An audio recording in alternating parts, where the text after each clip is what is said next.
Hey guys, let us discuss some answer writing. As you all know, insightsofindia.com posts some few questions every day, and students answer write answers to those questions in the website, and we will discuss few questions and answers from the Insights on India site. Today is 29th of June 2017. The first question is Mahatma Gandhi went on a 5-day fast and called off the non cooperation movement in 1922. Was this fast justified? Critically comment. So, the question says that in 1922, during the non cooperation movement, Mahatma Gandhi went on a fast and called off the movement.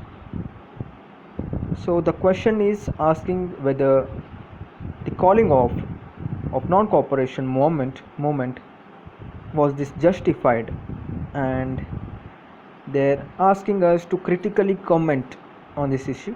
So what we need to critically comment, that is present both sides, both viewpoints, and also criticize why the calling off of the movement, and state our viewpoint, as in whether it was justified or whether it is not justified. So let us read the question once more. Mahatma Gandhi went on a 5-day fast and called off the non-cooperation movement in 1922. Was this fast justified? Critically comment. So let us see few answers written by students. So a student has written an answer here. Let us look at it. So yes, started by saying Gandhi was a simple man but with ideologies, and he shook the mighty British Empire, mobilized the masses and fight for independence, including women and children. NCM, that is non-cooperation movement, was an unprecedented struggle which saw huge involvement of masses, but it was called off by Gandhi in view of violence happened in Chauri Chaura. So he has written two paragraphs itself for the introduction. This introductions such long is not required at all. We should write, the introduction must be either one sentence or two sentences long, not more than that. The examiners will not have time to read our introduction, and they won't be having patience either. They want to see our answers. Pardon me. So the examiner, so we must right away jump into the answers, that is the exact point what we are answering, what the question is asking us to answer. So basically what I'm saying is, an introduction so long is not required at all, considering we'll be getting just 9 minutes to answer a question. So the introduction must be very very small. We can write like this: the non-cooperation movement, which took place between 1920 and 1922, was the first mass-based movement during the independence struggle, and this movement was called off by Gandhi due to the violence which happened in Chauri Chaura. This much, just two sentences introduction is more than enough. So let us jump into the main answer point of this question, which is here the student is writing under heading why not justified, that is why the calling off of the movement, NCM, non-cooperation movement, was not justified, which is the question asked. Let us go back to the question once again and see what was the question asked. So was this fast justified, that is, was calling off of the NCM movement, NCM justified in 1922? So Let us straight away answer why it was not justified. So, and why not justified? Many leaders like Motilal Nehru and C.R. Das opposed calling off of the movement, stating few minor and isolated events should not define the course of the whole national movement. So many leaders opposed the calling off of the non-cooperation movement,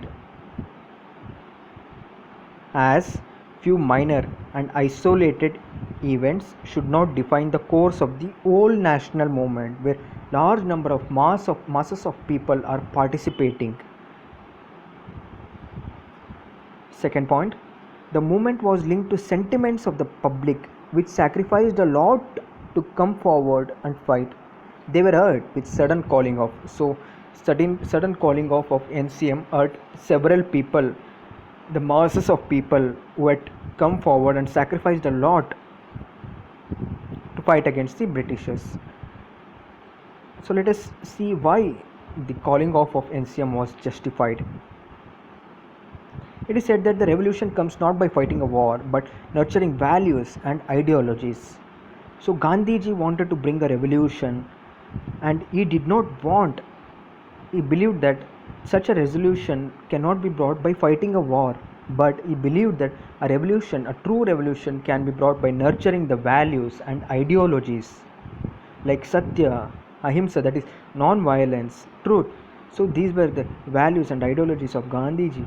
He thought that a revolution can be brought, the Britishers can truly be defeated, and India can be made free from them by nurturing values and ideologies and not by violence. So, and Gandhiji felt that core values of non-violence with which he was fighting with could be at stake if movement turned violence. So Gandhiji's core value, one of the core values was non-violence, and Gandhiji thought soon after the Chauri Chaura movement that all of the NCM could turn violent suddenly because of the non-violence which happened, violence which happened at the Chauri Chaura. What happened in Chauri Chaura? 22 policemen were burned by an angry mob. So Gandhiji thought a revolution can be brought by fighting, cannot be brought by fighting a war, but nurturing values and ideologies. He could perceive the degeneration in the moment, and before it turns into frustration and violence, it was better to give it a pause. He perceived Gandhiji's ideology of freedom struggle was STS, that is struggle, truce and struggle. STS, that is, he believed that a mass-based movement cannot go on forever. He knew that the masses had limited energy; they cannot fight forever. That is, struggle for some moment and truce, and during this truce period, get some benefits from the Britishers, and what they say, pump up your energy or build your energy for the next phase of the movement. He believed in such ideology. So he perceived that he understood that masses cannot fight for a long time, and he perceived that there was a degeneration in the movement, and he thought before it turns into frustration and violence, it was better to give it a pause. And he also knew that the Britishers could resort to violent suppression of other peaceful strikes in the name of few violent events. So he knew that Britishers can take advantage of few violent events by suppressing other peaceful strikes also.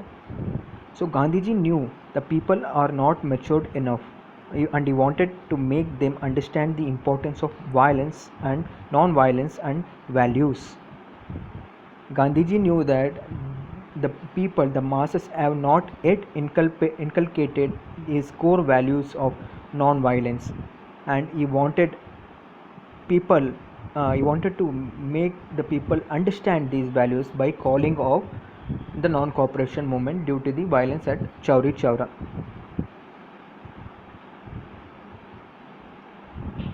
So this was the core of the answer. So let us look at the conclusion. It was non-violence policy of Gandhiji which brought masses out of their houses. If you would have asked them to pick up arms, neither the movement nor the vigor would have survived in front of the mammoth British Empire.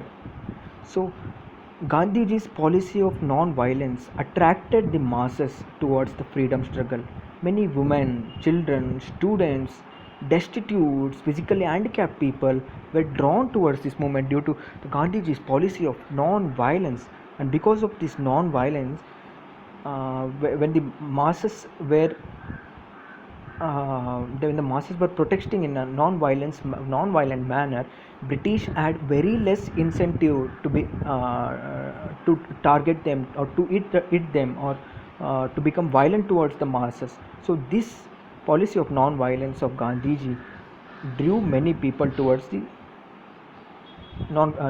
towards the freedom struggle. And if Gandhiji had asked them to pick up the arms, that is to become violent, the movement could not have sustained, because the British Empire had modern arms and ammunitions.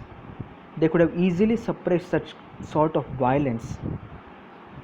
A new freedom cannot be brought about in a day. It should become a revolution not by arms but by ideology.